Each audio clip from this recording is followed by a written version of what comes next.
Hi, my name is Samantha Reed. I am 28 years old, and I live in Chicago, Illinois. I work as a data analyst for a large logistics company where numbers and spreadsheets take up most of my days.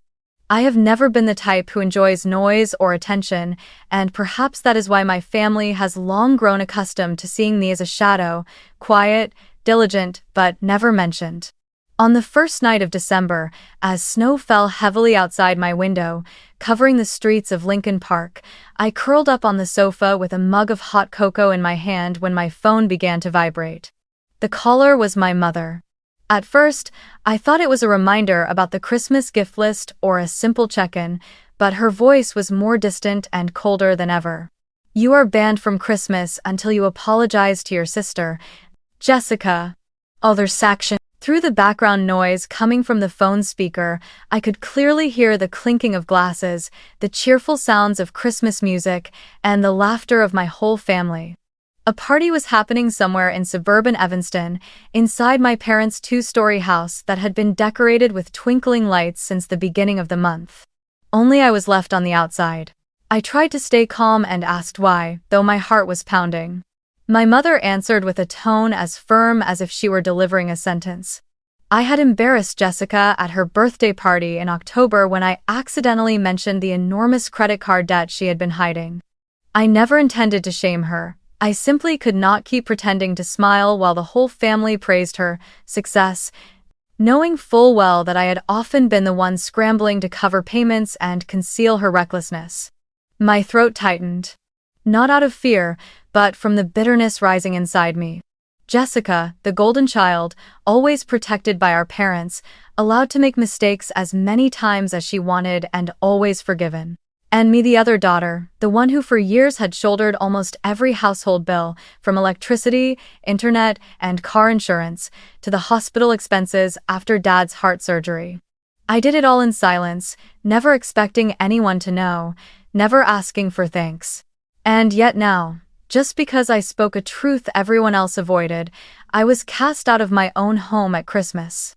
I went quiet for a few seconds, then heard on the other end of the line Jessica's laughter blending with the sound of silver bells, as the whole family carried on celebrating as if I didn't exist. Have you ever been pushed aside by your own family simply because they refused to see all that you sacrificed for them? If you have ever felt that way, tell me where you are listening to this story from so I know that I am not alone. I set the phone down on the table, my hand still trembling from the cruel call.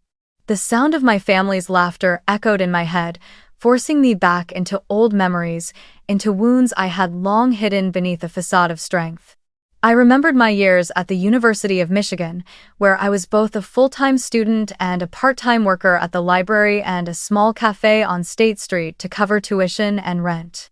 While my classmates had the freedom to join student organizations or go out on weekends, I was usually finishing a shift at midnight, returning to a cramped room with the smell of coffee still clinging to my clothes. I never blamed anyone, because it was my choice. But the pain began every time I called home and heard my mother talk about Jessica, my sister, living in a sleek apartment in downtown Chicago, with my parents covering her entire monthly rent, including the parking fees in a luxury building I had never even dared to step inside. Jessica was always seen as the pride of the family. She attended lavish parties, posted photos on social media with a radiant smile, and received endless compliments from relatives about her success and charm. My parents proudly told everyone about their eldest daughter in marketing, while no one ever mentioned me, the younger daughter grinding through late-night shifts and buried under student loans. The constant comparisons, the way I was kept outside the glass display of family pride, gradually taught me to stay silent, to treat my own existence as a faint background in their brightly painted picture. When I graduated and started working in Chicago, I thought everything would change. I hoped that my financial stability would help me finally be seen more fairly. But the truth was, I never stepped out of the shadow of being the family's invisible bank. After my father's heart surgery 5 years ago, he needed financial support to cover what the insurance didn't. I immediately transferred what little savings I had to pay the hospital bills. At the time, I thought, this is family, of course I should do it. But once that door opened, it never closed again. I began holding the family phone plan under my name because they said I was better with technology and it would be easier to manage.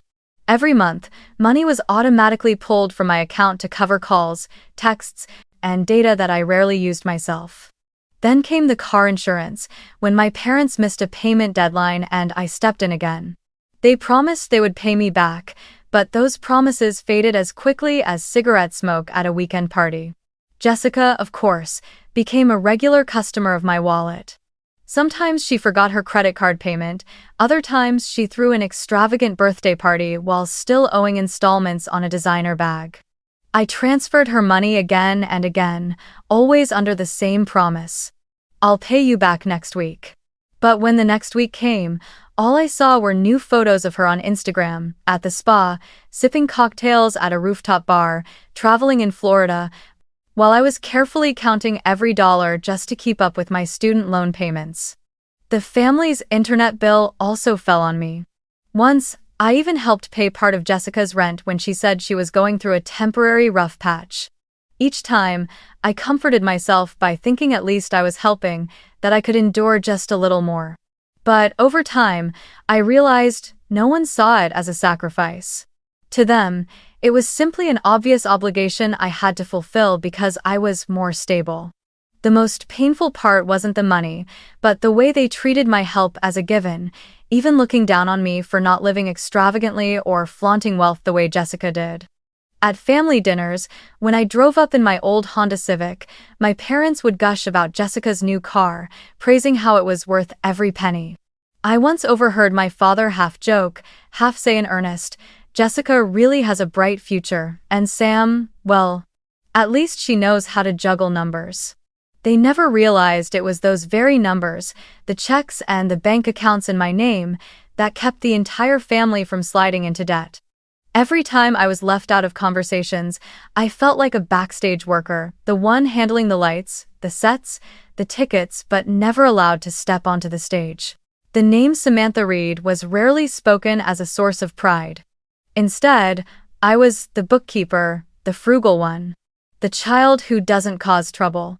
And from those labels that seemed harmless, I came to understand a harsh truth. In my family, love was not given to the one who sacrificed, but to the one who knew how to create a dazzling illusion. That night, the snow fell heavier than usual. I sat by the window of my small apartment in Lakeview, watching the white flakes descend and quietly blanket the street outside. The glow of the streetlights filtered in, casting the whole room in a hazy light that felt both cold and still. I pulled my laptop onto the table, my fingers trembling as I opened a blank Excel file. No more phone calls to disturb me, just myself and a decision I knew would change everything. I began typing numbers. The first line I wrote, hospital bills for Dad after heart surgery in 2018. I remembered that day clearly. Northwestern Memorial Hospital had sent a bill for nearly $12,000, with insurance covering only half. My mother cried, saying they had no idea where they could find the rest. At the time, I had just started my first job and drained my only savings account to pay it off. I typed in the amount, added the date, and my chest ached as if cut by a blade. 4 years had passed, and not once had my parents mentioned it, let alone said the words thank you. Next, I pulled up the utility account that had always been under my name since day one. The monthly average was about $180 for electricity and $90 for water. I scrolled through the payment history. Every bill paid on time, not a single month missed over 4 years. I totaled the numbers, entered them into the cell, and when the figure appeared, I leaned back in my chair, my vision blurring with dizziness. Over $10,000 just for something my parents should have been responsible for all along. Then came Jessica. I created a separate column with her name.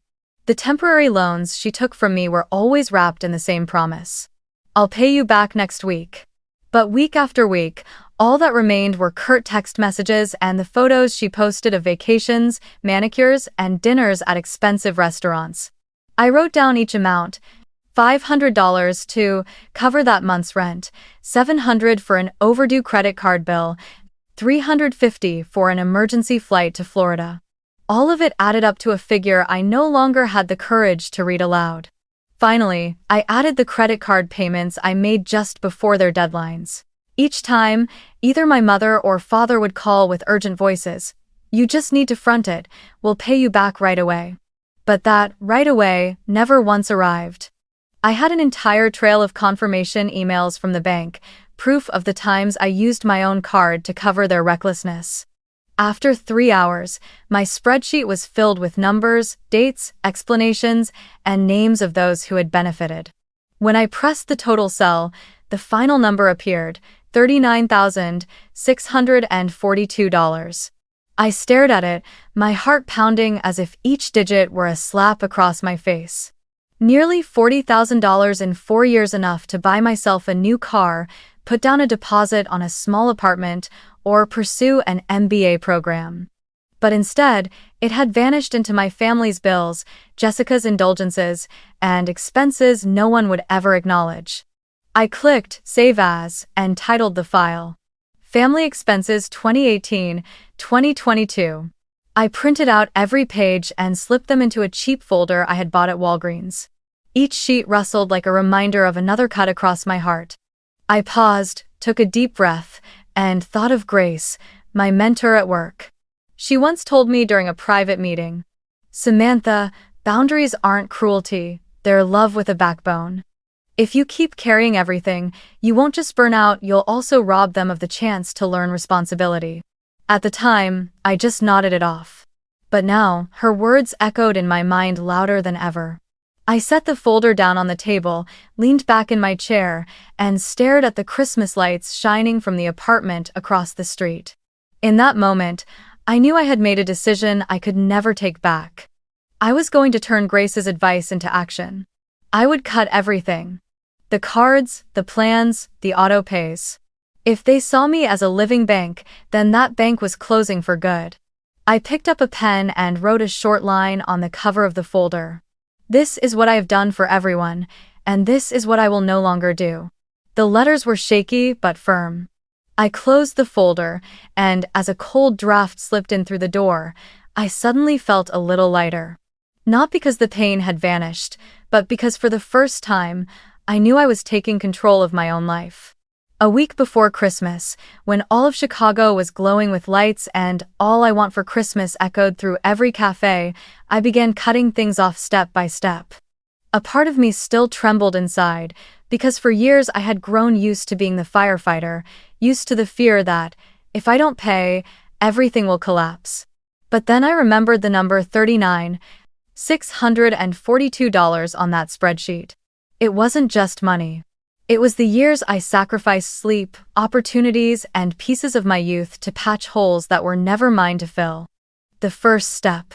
I logged into my online banking account and went to the automatic payment section for the Evanston house mortgage. With just a few clicks, I canceled the autopay authorization. The system sent an email confirmation. "Payment authorization has been canceled." Seeing those words on the screen made my heart race. In my head, I heard my mother's voice from all those times she casually said, "Good thing you set up autopay, otherwise I would have forgotten." I shut the laptop, inhaled deeply, and felt as if I had just cut loose an invisible rope that had been binding me for years. The next day, I went to the AT&T store near my apartment. I handed over my ID and told the clerk that I wanted to split the family phone plan into separate accounts. He looked at me and asked, "Are you sure?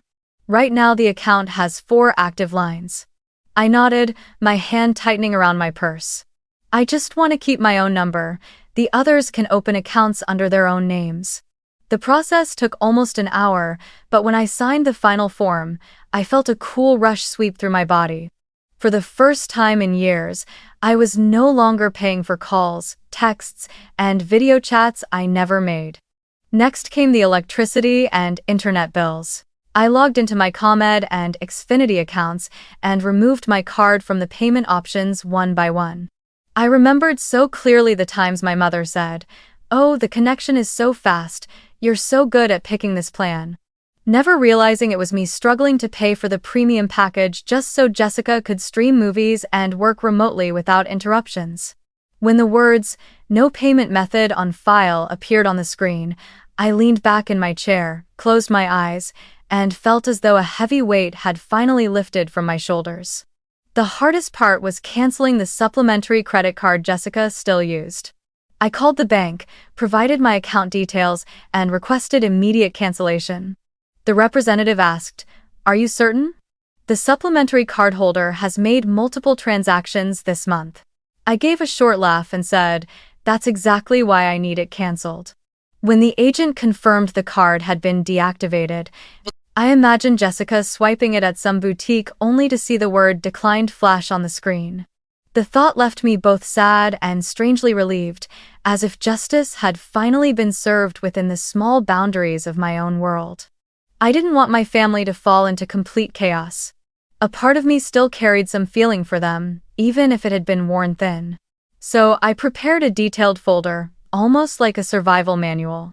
Inside, I wrote out every expense they would now have to handle themselves, which bank to contact for the mortgage, which customer service numbers to call for utilities, how to set up a new autopay for the internet. I even printed step-by-step instructions and highlighted the due dates. Not because I owed them anything, but because I wanted to cut ties in an orderly way. I wanted them to see how thoroughly I had managed everything all these years, and I also wanted to leave them with no excuse to come running back to me. As I stacked the pages into a blue folder, I wrote a single line on the cover, "Instructions for taking responsibility." The words were brief, but to me, they felt like a declaration. I closed the folder, set it on my desk, and looked at it as if it were the final period at the end of a long sentence, the sentence of living like a shadow. Outside, the snow was still falling, and Christmas lights flickered through the window. I sat quietly, holding a warm cup of cocoa in my hands, and told myself, from now on, they will have to learn to live without the bank named Samantha Reed. On the 24th of December, when the entire city of Chicago glowed with Christmas lights, I unlocked my phone and was immediately met with a flood of notifications from Facebook and Instagram. The Reed family had just posted photos of their feast: a Christmas tree nearly 10 feet tall covered in lights and tinsel, a long wooden table draped in red cloth, candles glowing, trays of turkey, honey ham, and pudding. It looked like a perfect holiday postcard. Everyone was there: Dad, Mom, Jessica, the aunts and uncles from Indiana. They were all smiling, clinking glasses, celebrating, while I sat alone in my cold apartment, my name never once mentioned. That evening, just as I was about to close my laptop and make myself a bowl of hot soup, the phone rang. It was my mother, her voice more frantic than I had ever heard. "Samantha, the mortgage hasn't been paid. The bank keeps calling, saying if we don't send it in on time there will be penalties." I stayed silent for a long moment, listening to the clinking of silverware and the sound of Christmas music in the background. They were still feasting, still laughing, and only remembered me when money was missing. I took a deep breath and replied, "I'll come over, set the table, because I'm bringing a big gift for everyone." Half an hour later, I was standing at the door of my parents' house in Evanston. Inside, warm yellow light glowed through the glass, and laughter spilled out in waves. I pushed the door open, my shoes pressing down on the red carpet my mother rolled out every winter. No one expected me, so the room fell silent for a few seconds when I appeared. My mother looked at me, phone still in her hand, her eyes caught between relief and fear. My father forced a smile, trying to pull out a chair for me, while Jessica frowned, her lips painted a sharp red as if she were ready to spit out a complaint. I didn't sit down right away. Instead, I placed the thick folder on the wooden table, right beside the Christmas tree that filled the room with the scent of pine. The sharp thud made everyone flinch. I looked directly at my parents and spoke in a calm but razor-edged voice. "I've been paying for all of this for years. Here's the proof. But as of today, I am no longer this family's bank." My father froze, sinking into his chair, his eyes clouded as if he couldn't believe what he was seeing. My mother's hands trembled as she reached for the folder. Page after page turned, the numbers, the dates, the hospital bills, the utilities, the internet, Jessica's credit card debts, everything laid out in black and white. She stared at the bolded lines, her hands shaking so badly the teacup on the table rattled with her movements. My father bit his lip, his face seeming to age 10 years in an instant. Jessica was the first to break the silence. Her face flushed red as she snapped, "You're so petty. It's Christmas Eve. Who brings up money just to ruin everything?" I turned toward her and pulled out a clear plastic sleeve filled with printed screenshots of our text messages, each line highlighted in yellow. "Do you remember these times you asked me for money? 600 for rent, 700 for your credit card, 350 for a flight to Florida? You promised to pay me back next week, but that week never came. Here is the proof." I slid the stack of papers across the table toward her. Jessica grabbed it, her eyes darting over each line before her face turned crimson with embarrassment. She opened her mouth as if to argue, but her voice cracked in her throat. You're trying to smear me," she finally shouted, but the cry sounded more like a feeble plea than an accusation. I didn't shout, and I didn't tremble. I spoke slowly, clearly, making sure every person in the room could hear me. For the past 3 years, I've carried nearly $40,000 for this family. I paid Dad's hospital bills, the utilities, the internet, and even the debts you, Jessica, treated like a joke. I did it all in silence, and in return, I was erased from Christmas. If family love only exists when I pour money into it, then I'm sorry I don't need that kind of love anymore. My mother set the folder down, her eyes shimmering with tears. "We didn't know. If we had known you'd done so much." My father cut in, his voice rough. I thought Jessica handled it herself." I shook my head, cutting him off. It was all me. And I've waited 3 years just to hear a single thank you. Instead, I got a banishment. The air in the room thickened, broken only by the faint crackle of candles burning. Jessica bit her lip and looked away. A few relatives stood frozen, avoiding my gaze. I knew this moment would forever change how they saw me, no longer the quiet shadow, but the one who had just held up a mirror to the raw truth of our family. I straightened my back, looked around once, then exhaled softly. "I won't be staying for dinner. I only came to show you what needed to be seen. From now on, pay for what is yours." I slid the folder across the table, leaving it behind, then turned and walked toward the door. Behind me, my mother's faint voice called out, "Samantha, wait." But I didn't stop. I opened the door, and the cold wind rushed in, carrying with it the distant sound of Christmas music. For the first time, I stepped out of that house carrying nothing but myself. The next morning, I woke up later than usual. The apartment was so quiet I could hear the wind whistling outside the window and the low hum of the heater. I stretched, walked into the kitchen, and made myself a cup of coffee. When I opened my phone, the first thing I noticed was this. The family group chat, normally buzzing every morning with my mother's messages, Jessica's meal photos, or my father's random reminders, was completely silent. The last messages were still the jokes and chatter from the night before, just before I arrived and placed the folder on the table. After that moment, everything had gone dark, as if the whole crowded group chat had suddenly stopped breathing. For a second, it felt strange. For years, my phone had been constantly buzzing because of them, most of it small demands or indirect nudges for me to cover yet another bill. Now, the silence felt both empty and freeing at the same time. I sat down, sipped my coffee, and allowed myself to enjoy the stillness. Around noon, I happened to scroll through Facebook. The first post that appeared was from Jessica. A photo of the glowing Christmas tree from last night, with a bold caption that read, "So sad when someone with the same blood forgets family. Money can never replace love." Underneath, a few of her friends had left heart emojis or comments like, "You're right, family comes first." But I noticed the likes were far fewer than usual. There were even some dissenting comments from relatives who had always stayed silent before. Family has to be fair, not just take without giving. One cousin even wrote outright, "If it weren't for Samantha, this house would have been taken by the bank a long time ago." Reading those words, I didn't feel joy. Instead, a quiet sadness washed over me, as if the truth had finally surfaced, but far too late to heal the wounds already carved deep.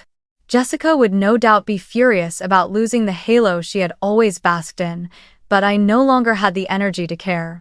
That afternoon, my phone rang. It was my father. He rarely called me directly unless it was about a bill or an insurance issue. His voice was hesitant.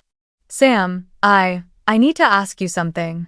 How do you set up autopay for the mortgage? I've never done it. I always relied on you. The bank says they need an account number and some login." I froze for a few seconds, caught between surprise and bitterness. For the first time in years, my father was admitting he didn't know how to handle the things I had always taken care of. I inhaled deeply, then slowly explained. "You'll have to call the bank's customer service directly. They'll send instructions by email. You'll need to use your own name to verify." He went silent for a moment, then said softly, "Thank you." After hanging up, I sat still in my chair. Deep down, I knew that call was not just a technical question. It was the first sign of change, a quiet admission that I was no longer their default lifeline. That evening, I received a message from my mother. Just one short but heavy line. "I never realized you did so much. We'll try to handle things ourselves." I read it over and over again. No apology, no clear thank you, but for my mother, simply admitting she had never realized was already a major step. I set my phone down on the table and closed my eyes. Tears welled up, not from pain, but because at last, a piece of the truth had reached them. The next day, the family group chat was still silent.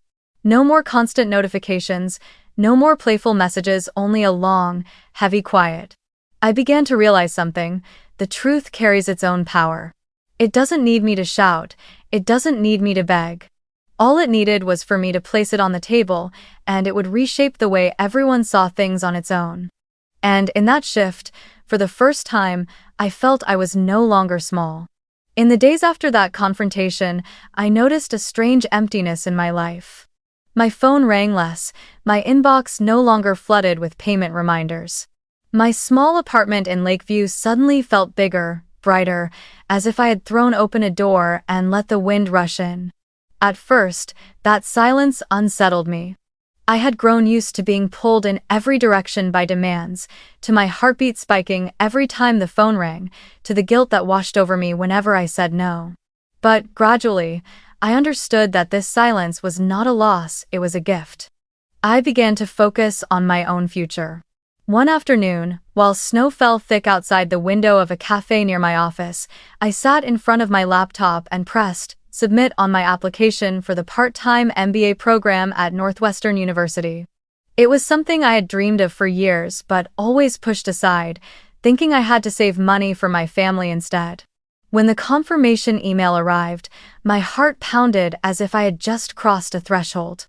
I was no longer the shadow living in sacrifice. I was investing in a future that belonged to me.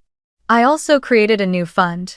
Before, I always kept an envelope in my drawer labeled Family Emergencies. Inside was the money I set aside for those panicked calls from my mother or Jessica's urgent messages. But now, I took out that envelope, emptied the remaining cash into a separate savings account, and wrote a new label. Personal Plan. That single, simple act felt like breaking free from chains. That money was no longer meant to patch the endless holes of others, but to nurture my own dreams. The first dream was a trip to Iceland to see the Northern Lights. I remembered reading an article once with the line, "Those who have endured the longest darkness will see the aurora most beautifully." That sentence carved itself into my memory, as if it had been written for me. I opened a new folder on my computer, named it Aurora Trip, and began researching the costs of flights, hotels, and aurora hunting tours. Every time I transferred a small amount into my travel savings account, I felt my heart brighten. Each dollar saved was no longer a worry about having enough to cover someone else's bill, but a stepping stone on the path toward my own dream. In the evenings, I often sat by the window of my apartment, gazing at the lights from the tall buildings in the distance. I would put on a soft jazz playlist, brew a cup of tea, and allow myself to savor the quiet. For the first time in years, I didn't feel guilty for living for myself. Instead, I felt peace, as if my whole body were wrapped in a warm, gentle blanket. It was a feeling so different from the exhaustion I once knew, when every decision I made was chained to the thought, if I don't help, what will happen to them? Now I understood. If they couldn't learn to take responsibility, that wasn't my fault. I began changing even the smallest habits. Instead of rushing straight home after work to check bills, I stopped by the gym and joined evening yoga classes. I bought books on psychology and personal finance, the kind I had always wanted to read but never had time for.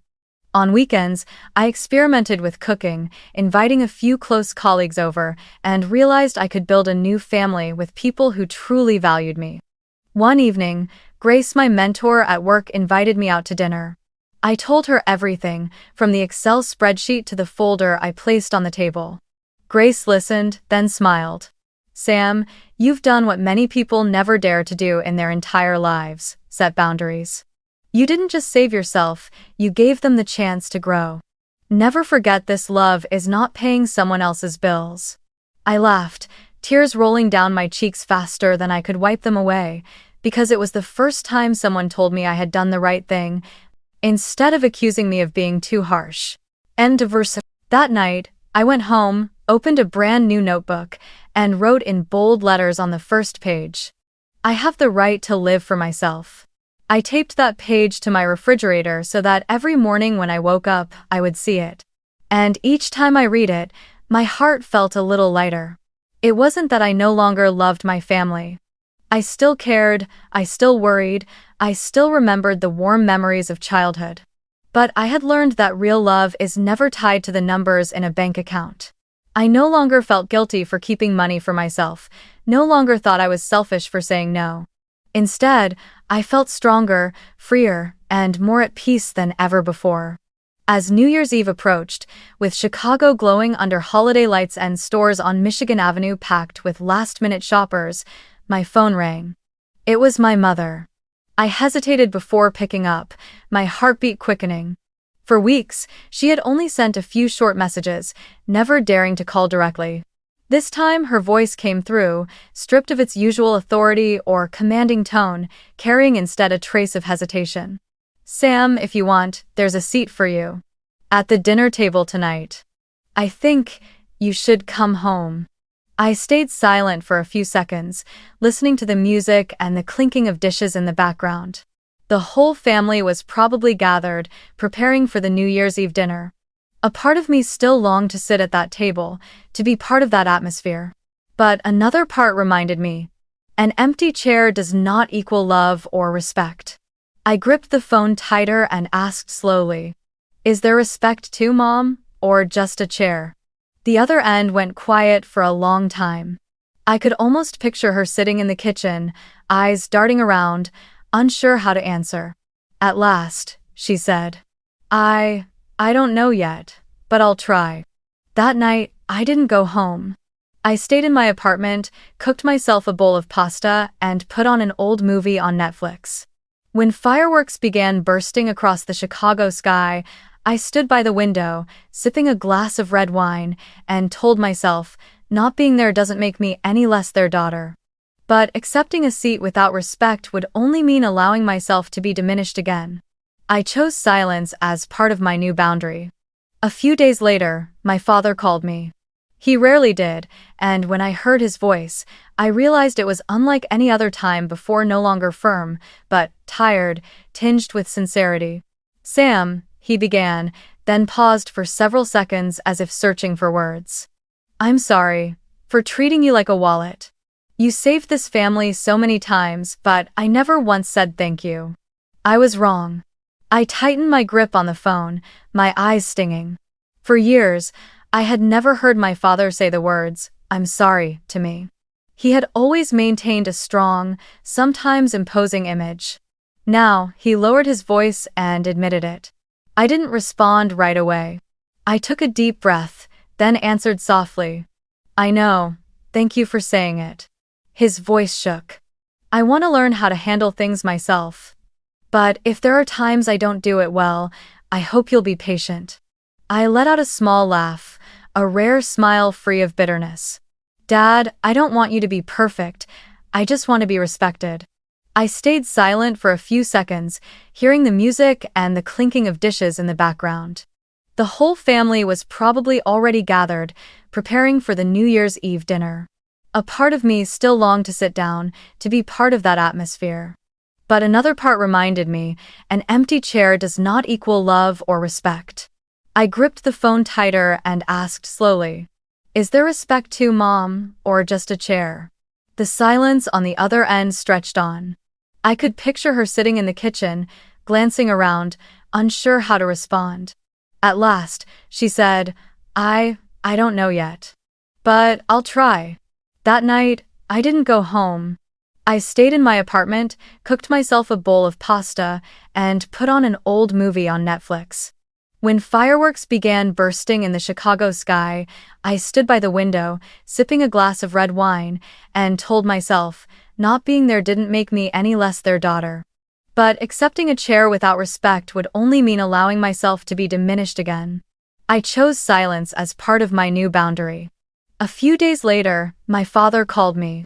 He rarely did, and when I heard his voice, I realized it was unlike any other time before, no longer firm, but tired, with a thread of sincerity. "Sam," he began, then paused for several seconds, as if searching for words. "I'm sorry for treating you like a wallet.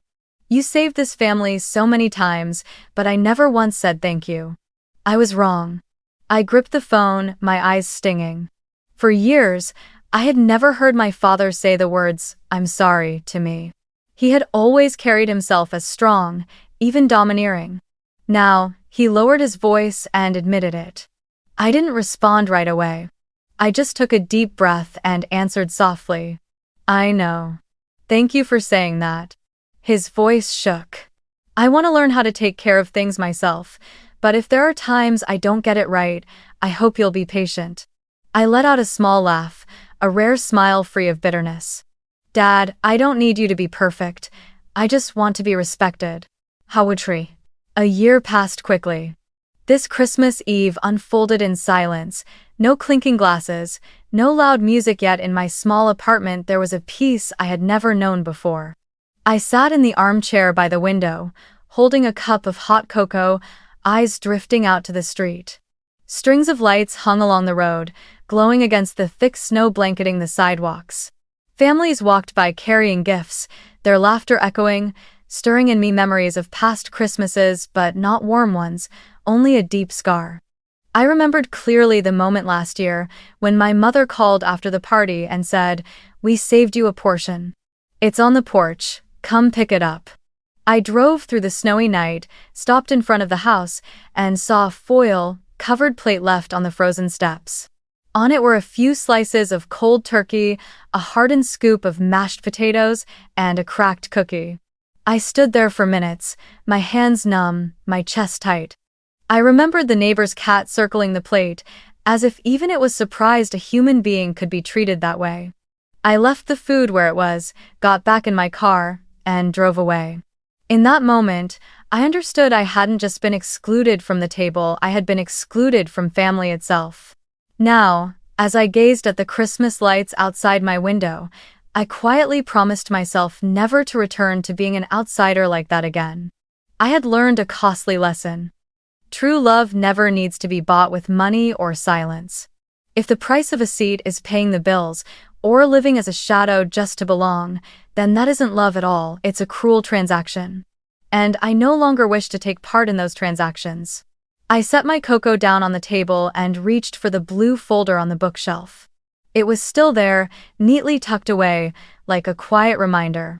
I opened it and looked over the numbers, the expenses, the borrowed money messages Jessica once sent. It all felt like a slow-motion replay, reminding me of the time I lived like a walking credit card. But now, the folder was no longer evidence for confrontation, it had become a keepsake.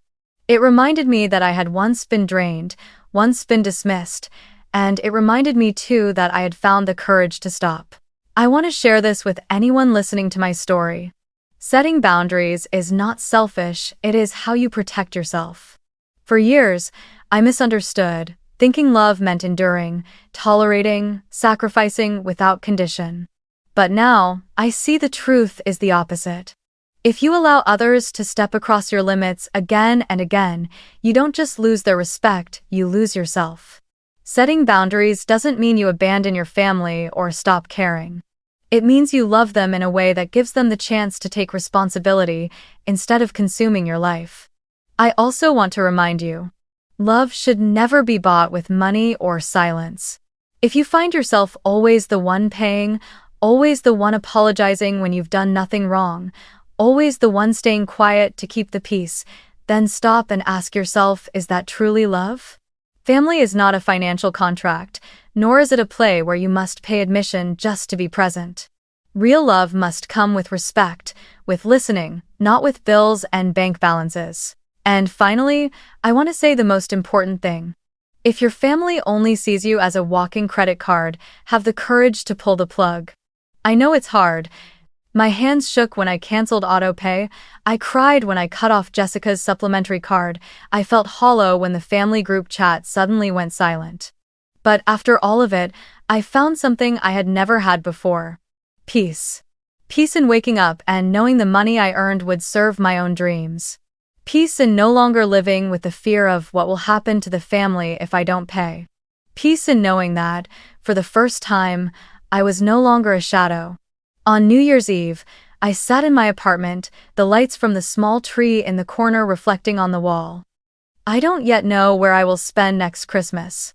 Maybe I will go back, if I see real change. Maybe I will go somewhere far away, to a place where the sky is blanketed in snow, to watch the northern lights in Iceland as I have always dreamed. But one thing I know for certain, I will never again be locked out by my own wallet. I have returned responsibility to the adults in my family, and I have kept for myself the most valuable thing of all. The right to live a full life, without needing anyone's permission.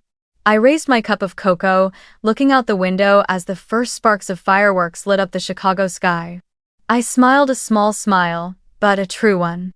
Because after everything, I had found again what I once thought I had lost forever, myself.